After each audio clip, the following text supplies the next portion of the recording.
I made 2 of these Outfeed support rollers for my table saw and the jointer, and these function as an accessory for my sawhorses.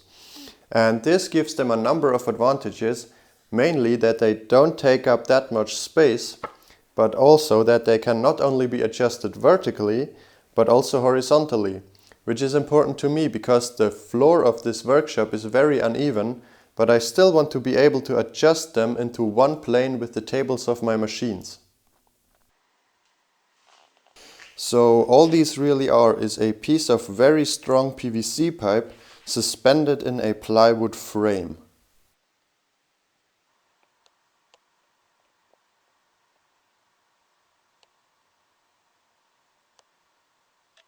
Now I tried the version with the casters on top, but I found that narrow workpieces would always slip between the casters, and also the cost of these casters tends to really add up. So I think one big roller is the way to go.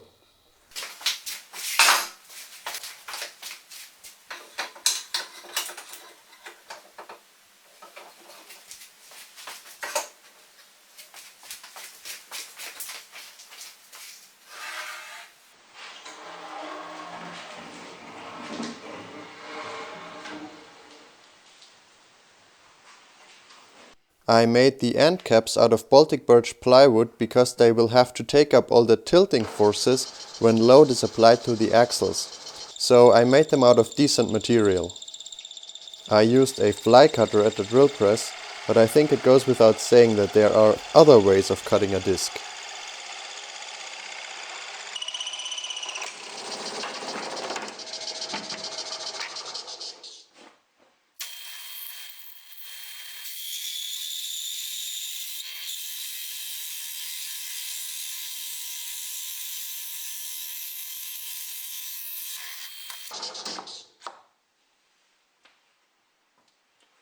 For the outer sleeve of the roller, I used a piece of PVC pipe with a decent wall thickness.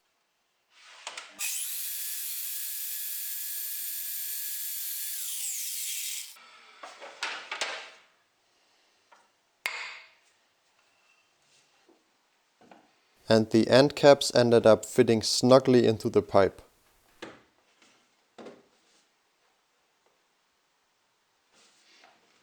To keep the end caps in place, I just drove in 4 tiny screws.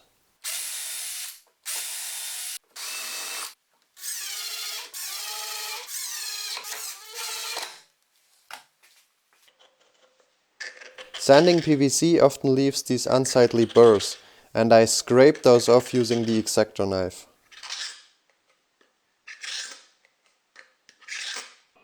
I made the frame from this very coarse spruce plywood. It is cheap and strong, and I had a bunch of offcuts lying around. The only downside is that it splinters like crazy. Not so much when it's sawn, but more when it's sanded.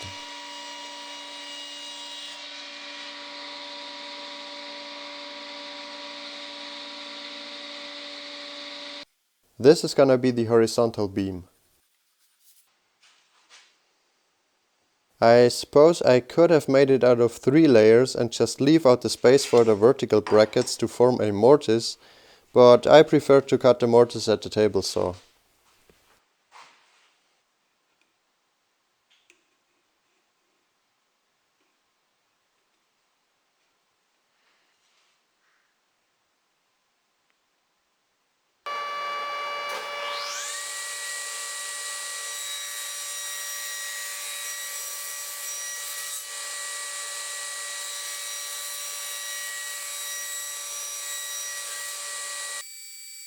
Now, when making cuts like these at the table saw, it without a doubt helps a lot to have a little bit of control over one's appendages.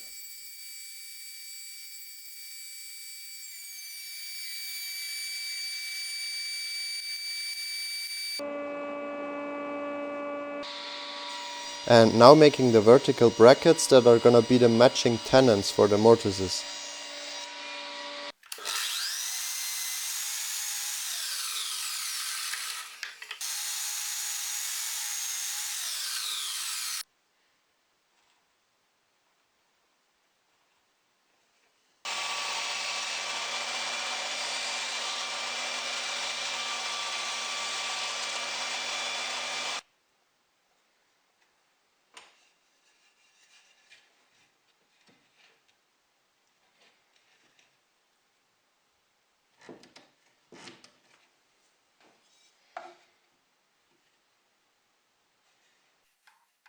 And finally the bearings for the roller.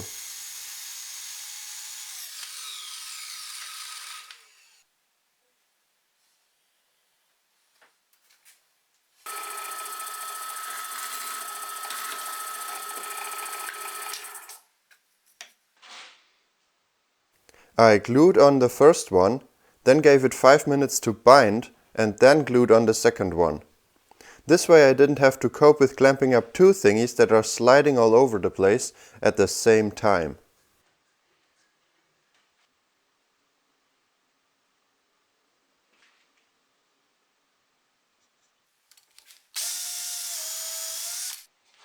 I like to put glue into the holes and onto the dowels.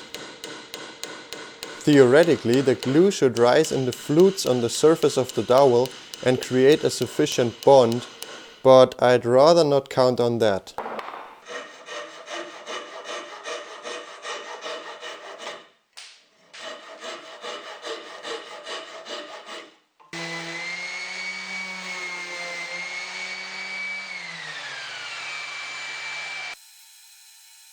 And now for the finish. Remember when I said that this stuff splinters like crazy?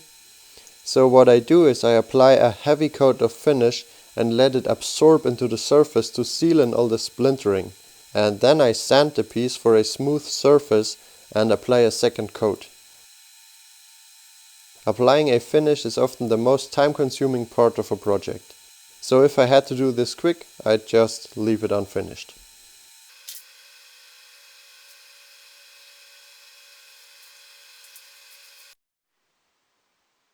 So here are all of our parts. The roller, the frame, and a couple of pieces of steel shaft and 2 washers. And epoxy.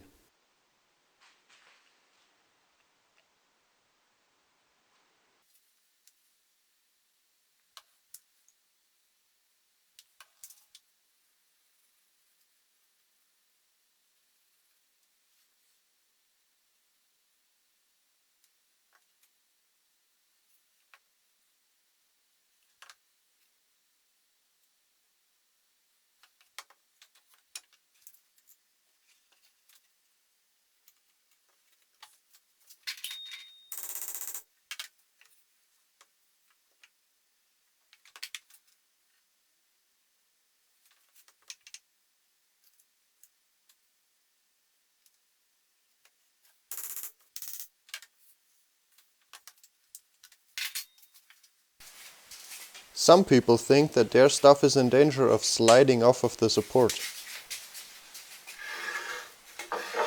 Not a feature that I'll ever use, but maybe nice to have. And here you can see the supports in action. They work great.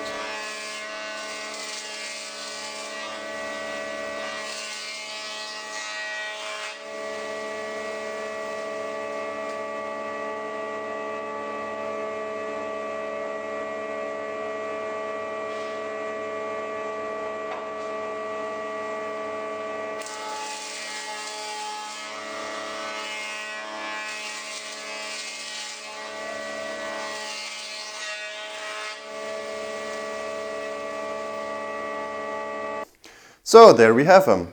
Outfeed rollers. Thanks for watching. Bye.